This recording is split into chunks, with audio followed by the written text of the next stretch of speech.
Bienvenue pour le Festival du film fantastique de Menton. On se retrouve avec notre ami Nicholas Gyeney. Nice to meet you.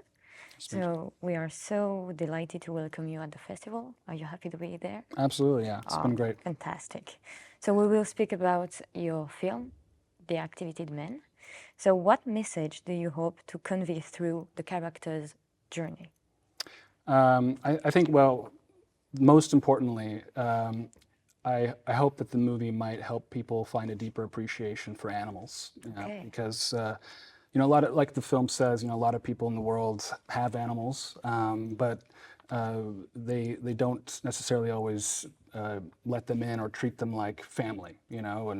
And I think it's important for us to recognize that animals are they're emotional beings just like we are. They feel fear and sadness and happiness, and I don't think that a lot of people realize that. So that's a big part of it. And then the other thing, of course, is the focus on positive energy and picking yourself back up and rising up out of your grief.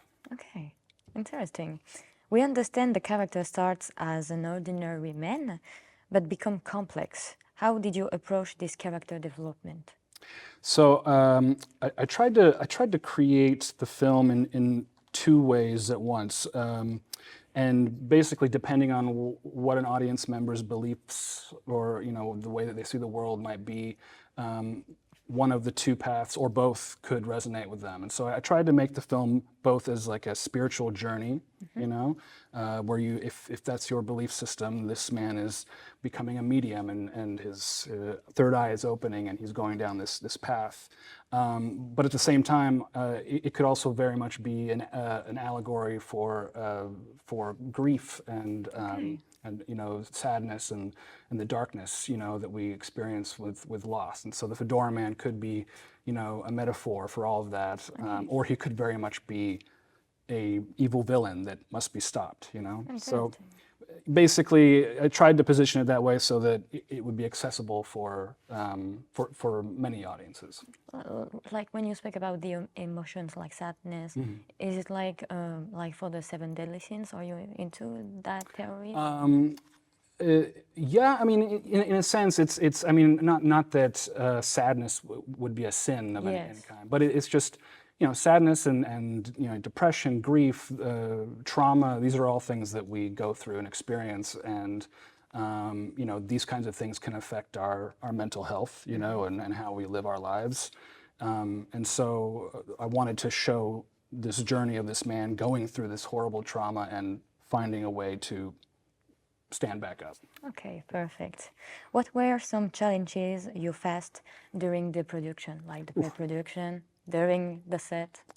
A lot. It almost sometimes feels like the Fedora Man was trying to stop us from making the movie. Oh, wow. It was making this film was like it was like a kind of a war in some sense. It was very, very ambitious, and we shot the whole movie in 15 days, which I still can't believe we pulled that off. And so there were always little things that would come up. During production, there was all sorts of different kinds of there's weather issues and there's people forgetting their lines and there's all sorts of things. And then in post-production, there's I think the biggest challenge was the visual effects. Okay. Especially the creation of the. How did you manage this type of problem? So it was very I think overwhelming for the artists that we brought on, because it was a lot of work, especially the dog, because you have these millions of little particles and they all have to be animated, and so it was just a daunting process. And so because we were working on a very tight budget, trying to pull off something that could look and feel like a movie that deserves to play in a cinema or something like that. I needed to ask a lot of these artists to be able to get there, and unfortunately, we're not making a Marvel superhero movie with $200 million, right? We had $1 million to make the whole film, okay. And so the challenge was getting these artists to really deliver something high quality for a fraction of what they would usually get paid. Okay, perfect. So we have two famous actors in your film. How did you approach casting Tony Todd and Sean Young for their role?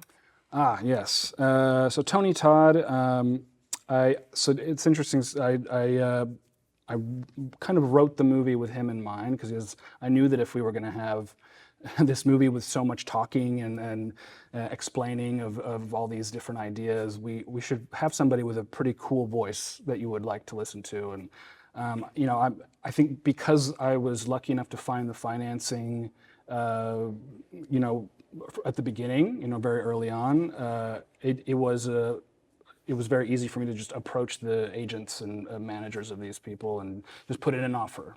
Okay. And so that was that simple. I reached out to his manager, and we met for lunch, and he took it to Tony, and Tony liked it. Okay, perfect. Sean Young, which qualities did she bring to the character? Like, Well, Sean. What's great about Sean is that she is actually very spiritual. So the script very much resonated with her beliefs, and so she, she brought that kind of insight to her character, and really just dove into it because because it resonated with her. okay. So next question, how did you envision the visual style of the film? It's interesting. You watch a lot of horror movies, and a lot of the demons and the bad things come out at night. It's very common. So the scares happen at night. But with this movie, I wanted to show that these bad things can happen anytime. In the middle of the morning, right after breakfast. This fedora man can show up. It doesn't matter if it's midnight or noon.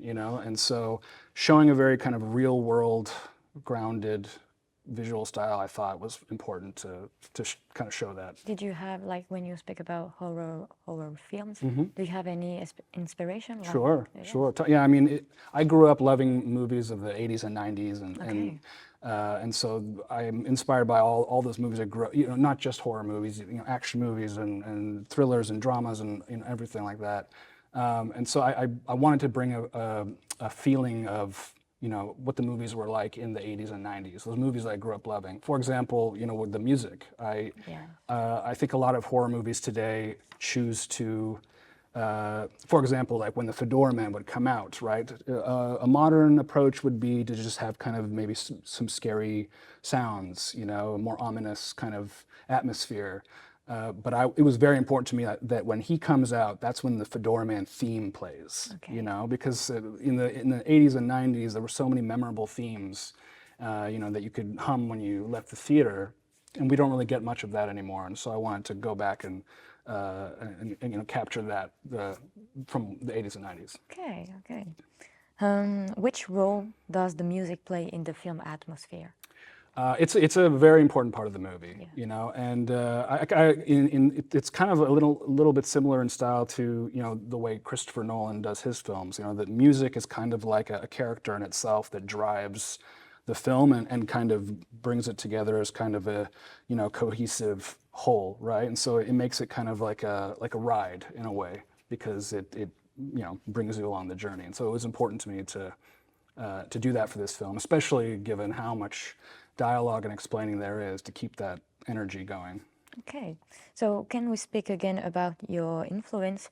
Do you have any specific films and directors who inspired you for The Activated Man? In terms of visual style, I'd say one of my big inspirations has always been James Cameron. I love the way he lights his scenes, especially night scenes. I'm a big fan of the way Christopher Nolan structures his movies and his editing style.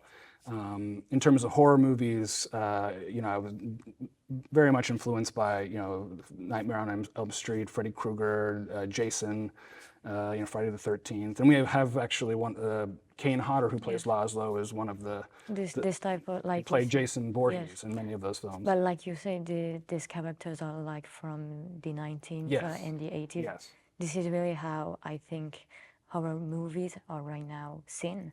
It's like they are the bosses of the genre, I guess. Sure. So right. They were like your inspiration.